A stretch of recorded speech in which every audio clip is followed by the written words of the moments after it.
Children of Prophet 𝗷𝗵𝗵𝗃 from all over the world came to Yadah Hotel on the big Sunday to receive the newly availed prayer card. I'm Sarah. I came here to Yadah Hotel. I'm all the way from India. They witnessed the great and mighty power of God just from holding the prayer card, with reference to the book of John chapter 9 verse 6 to 7, where Jesus Christ used his saliva and mud to heal a blind man. The prayer card is also a mantle that can be used for healing and deliverance.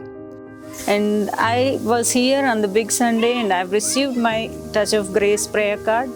I'm happy that I've received my breakthrough, and I'm going back with a loaded gun back to India. It is therefore important for you to have your own prayer card from Prophet 𝗷𝗵𝗵𝗃, as it is a point of connection to the anointing that can heal and deliver from wherever you are.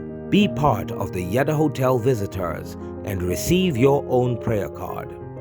For more information and bookings, contact the number appearing on your screen.